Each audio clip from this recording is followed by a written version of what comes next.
पाक ऑक्यूपाइड कश्मीर को भारत में शामिल करना भारत सरकार का एक बड़ा एजेंडा है और ऐसा कहना है जितेंद्र सिंह का, जो कि यूनियन मिनिस्टर हैं और अभी ब्रिटेन यात्रा में हैं। और अपनी ब्रिटेन यात्रा के दौरान उन्होंने ये बात कही है और इस पर हमारे साथ डिफेंस एक्सपर्ट प्रफुल्ल बख्शी जुड़ रहे हैं। सर, आपका टीवी 9 पर स्वागत है।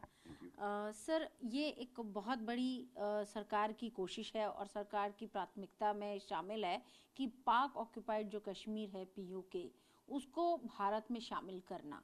और इस तरह का बयान उन्होंने अभी जो है बयान दिया है, जितेंद्र सिंह ने आधिकारिक एक बयान भी दिया है। क्या लगता है सर, क्या भारत जो पाक ऑक्यूपाइड कश्मीर है उसको शामिल कर पाएगा? ये इतना मतलब ये एक इजी टास्क है या फिर भारत सरकार ने इसको लेकर रणनीति तैयार कर ली है, जिसकी एक कह सकते हैं एक शुरुआती जानकारी जितेंद्र सिंह ने दी है? एक किस्म से जो आप आखिरी जो आपका जो कहने का जो हिस्सा है वो काफ़ी मायने रखता है। सबसे पहली बात बता दूं, भारत ने तो हर समय ये कहा है कि पीओके हमारा हिस्सा है और हमारे पास आएगा, हम लेके रहेंगे, ये भारत कहता आया है। और जैसे कि आप कह रहे हैं कि अभी जिस तरीके से अब सरकार ने जो ठान ली है, उन्होंने अपनी नीति को किस तरीके से मॉडिफाई किया होगा या किस तरीके से उसको ठोस बनाने की बात कर रहे हैं या की है, मैं उस पर टिप्पणी नहीं करूँगा कि उनकी कितनी स्ट्रॉन्ग नीति है कि नहीं, वो है। अब जब हमारे यूनियन मिनिस्टर कह रहे हैं और लंदन में जाके इंग्लैंड में जाके कहा है, मायने रखती है बात। और हम इसमें दो राय नहीं है, हम भी कह चुके हैं और हम फील करते हैं और बाकी सारे जो लोग हैं जो इस बात से वाकिफ़ हैं, भारत और जो संघर्ष चल रहा है और कश्मीर को लेके जो वातावरण है उसमें पीओके भारत लेके रहेगा, उसमें दो राय नहीं है। और इसकी तैयारी भारत के पास तैयारी पूरी है। जैसे आप कह रहे हैं कि आसान है, नहीं आसान है, कोई काम आसान नहीं होता। अगर लड़ाई होगी तो लड़ाई होगी और लड़ाई का मतलब क्या होता है वो आप समझती हैं। और ये भी बात मान लीजिए कि भारत की रणनीति बड़ी पक्की बन रही है और भारत की रणनीति ठोस होगी और भारत का जो ये विचार है उन्होंने मन बिल्कुल बना लिया है कि पीओके लेना है। अब कैसे और कब और कहाँ और क्या कैसे करेंगे, उसकी जो मेथडोलॉजी है उस पर मैं टिप्पणी नहीं करूँगा क्योंकि बोलना भी नहीं चाहिए। अब जिस तरीके से करेंगे भारत, क्योंकि उस समय जब करने लगेंगे उस समय का पॉलिटिकल वातावरण, थ्रेट परसेप्शन, हमारे लोगों के साथ बाकी कंट्रीज़ के साथ डिप्लोमेटिक एंगल्स सारे देखे जाएंगे। वो जो वातावरण जो डिप्लोमेटिक चेंज होता रहता है हर 6 महीने 8 महीने साल में, जो बदलता भी रहता है, तो उस सब को मद्देनज़र रखते हुए भारत ठोस कदम उठाएगा, पर कदम ज़रूर उठाएगा, ये बात पक्की है। सर, जिस तरह से हम अगर पाक ऑक्यूपाइड कश्मीर की आवाम की बात करें, जनता की बात करें, बीच में सर आपने भी देखा होगा ऐसी बहुत सारी तस्वीरें सोशल मीडिया पर भी आई कि वहाँ के जो लोग हैं और न्यूज़ के ज़रिए भी जो कि वहाँ की जो मीडिया है उसके ज़रिए ये चीज़ निकल कर आई कि लगातार वहाँ के जो लोग हैं वो वहाँ पे प्रोटेस्ट कर रहे हैं। जिस तरह से वहाँ महंगाई है, आटे और दाने दाने तक को मोहताज हैं वहाँ पर लोग, और भारत में शामिल होना चाहते हैं पाक ऑक्यूपाइड कश्मीर के लोग। तो क्या वहाँ की भी जो आवाम है कहीं ना कहीं एक तरीके से एक वो जो इतना विरोध हो रहा है वहाँ पर, वो एक मैसेज पहुँचाने की भी कोशिश है और भारत सरकार उसको भी देख रही है? जी, आप बिल्कुल ठीक कहती हैं, ये बात वाकई में सच है। वहाँ का जो आवाम है वो नाखुश है, वो वहाँ के आवाम को बहुत इग्नोर किया है। पाकिस्तान रजीम ने, जो रूलिंग रजीम पंजाबी बेस्ड रजीम है, उन्होंने पीओके को बहुत इग्नोर किया और वहाँ के लोगों को वो सेकंड क्लास ट्रीटमेंट देते हैं। और वहाँ के जो लोग हैं बहुत खफा हैं और ओपनली कहते हैं कि हमको भारत को सराहते हैं। यहाँ तक कि उनके प्राइम मिनिस्टर वगैरह ने वहाँ पे रैली करने की कोशिश करी और उसका कोई नतीजा नहीं निकला। और यहाँ तक कि उनको पता चल गया कि वहाँ का जो लोग हैं, जो नॉर्मल जो तबके के लोग हैं, चाहे छोटे जवान हो बूढ़े हों, वो सब भारत की ओर देखते हैं कि हम भारत का अंग हैं। ये बात सोचते हैं 60 to 70% जनता ये सोचती है वहाँ की। सो आप ये बात मान के चलिए कि इस समय पीओके नाखुश है पाकिस्तान से और ये वो चाहते हैं कि एक ऐसा वातावरण बने और ऐसी स्थिति बने कि वो भारत का अंग बन जाए। सर एक ये सवाल है कि अभी अगर आपने भी देखा होगा कि और ये खबर भी आई थी कि जो पाकिस्तान के जो आर्मी चीफ हैं वो चीन भी गए थे और कुछ आर्थिक मदद के लिए भी और तमाम चीज़ों के लिए। तो क्या जिस तरह से इधर माहौल बन रहा है पीओके को लेकर, चीन की ये पाकिस्तान की और चीन की पीओके को लेकर इन तमाम चीज़ों पे कैसी इन लोगों की तैयारी हो सकती है? सबसे पहली बात है कि पाकिस्तान का आर्मी चीफ चीन गया है, कोई नई बात नहीं है। जनरल बाजवा वगैरह और उससे पहले सब जाते रहे हैं, उनको जाना पड़ता है।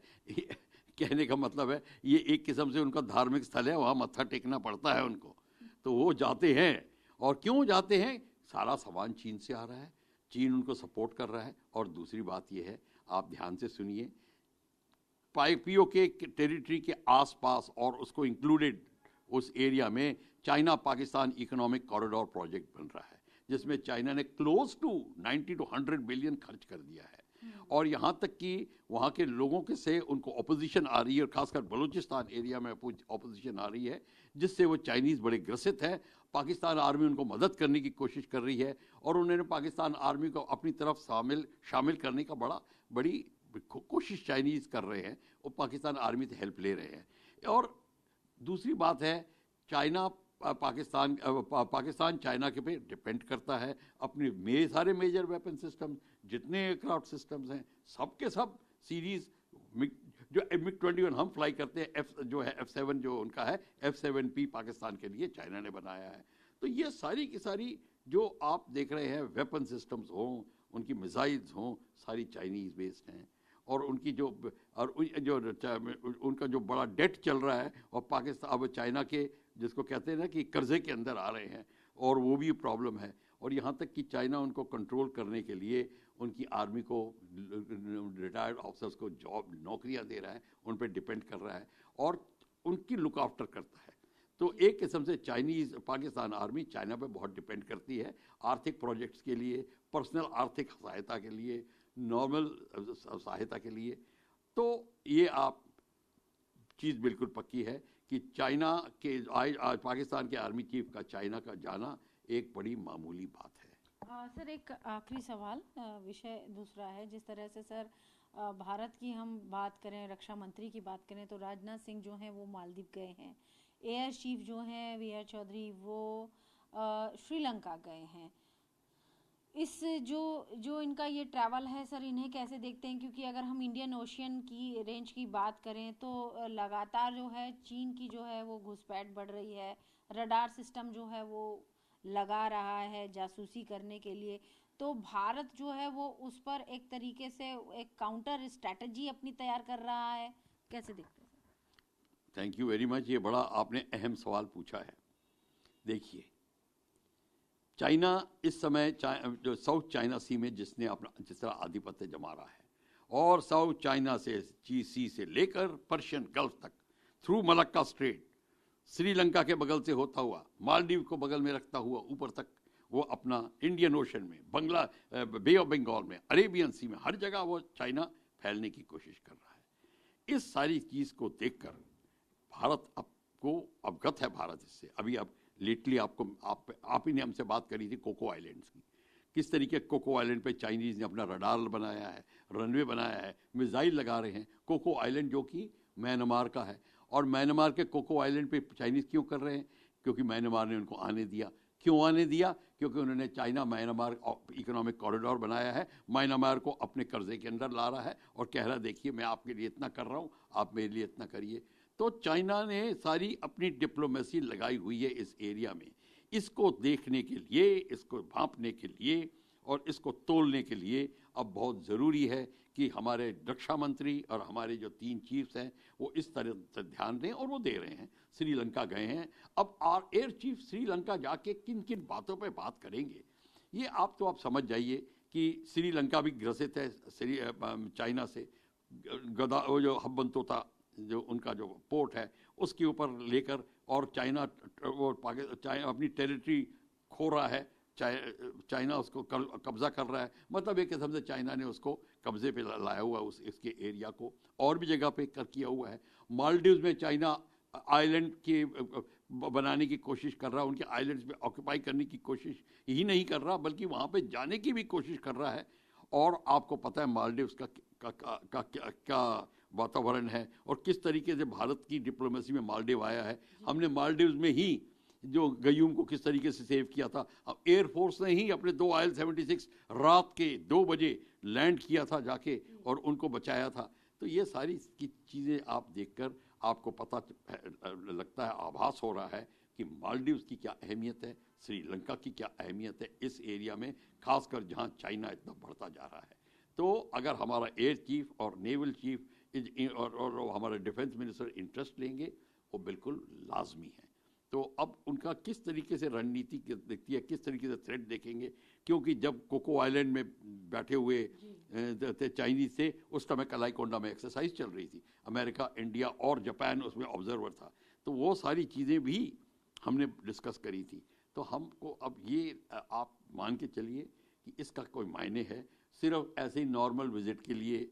अब कह दूं कि मैं नॉर्मल विजिट के लिए गए थे, उन्हें इनवाइट किया है, वो दूसरी बात है। पर बात सारी ये है कि किस तरीके से अब क्या देखेंगे, वो सारा कुछ डिस्कस करेंगे।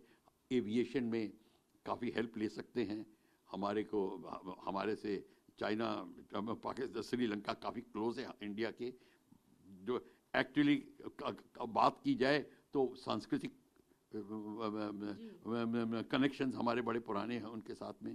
तो इन सब चीज़ों को मद्देनज़र रखते हैं, उसकी स्ट्रैटेजिक इंपॉर्टेंस उसकी इतनी है, हम उसके लिए इम्पोर्टेंट है, वो हमारे लिए इम्पोर्टेंट है। और चाइना या पाकिस्तान जो भी हो, सब इंटरेस्ट लेंगे उस जगह, इसमें लेन की दो राय नहीं है, इंटरेस्ट सब ले रहे हैं। जितनी जल्दी हम उस वातावरण को अपने कंट्रोल में ले आएंगे, इस हमारे लिए अच्छा होगा।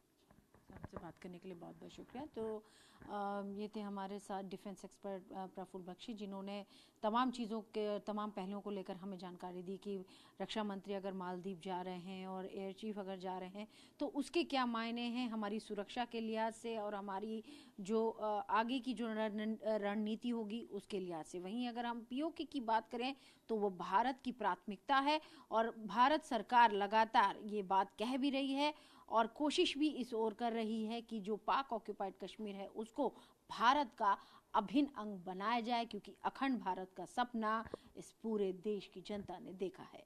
वीडियो जर्नलिस्ट कपिल बेदी के साथ अंजुम निरवान, TV9 भारत।